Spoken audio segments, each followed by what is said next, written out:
Well, it was over 30 years ago, and Dan was hit by an automobile up a snowy canyon road. Mm-hmm. And he was initially in a coma, Mm-hmm. and he was completely paralyzed when he came out of the coma. And, you know, that instant changed our lives forever. Well, there he was, laying in the coma, and I didn't know what to do. And but I relied on the faith of my youth, and it held true for me. We, of course, said many prayers for him, being in a coma and being unconscious. And I had a really strong feeling that he would be healed. And it was probably not 30 minutes after I felt some pretty strong spiritual feelings that he would be healed, that the doctors came in and said, if Dan couldn't be Dan, he wouldn't want to live. And you need to let go of him, because there's nothing that I can do as a doctor to heal him. He had a brainstem injury. And with a brainstem injury, he had lost all involuntary functions of his body. He was on a temperature pad, a cooling pad that would cool him down, because he had lost his ability to maintain his own body temperature. He had lost his ability to breathe on his own. And so I was just, you know, I was devastated when the doctor said that.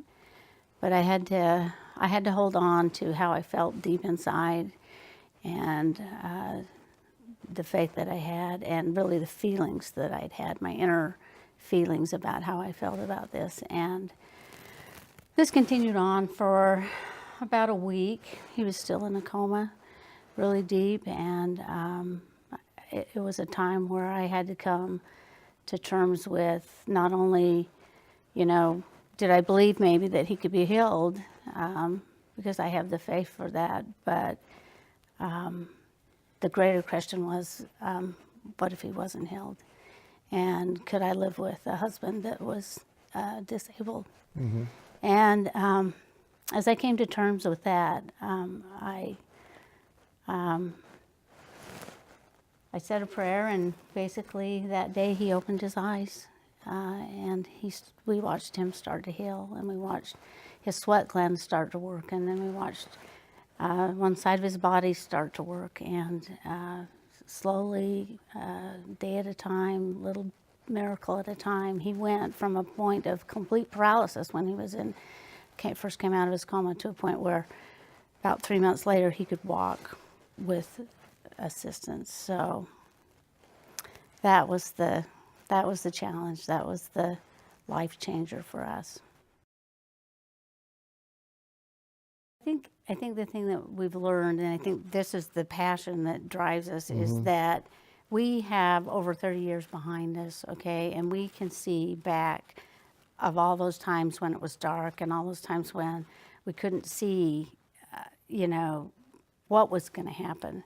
But we knew if we just kept going, and we knew if we kept pressing forward, that we could get through it. And we found that each time that we did get through it, and so you get confidence, you get stronger when you push through. And the next time you go, you know, that last time it wasn't so bad. I think I can do this again.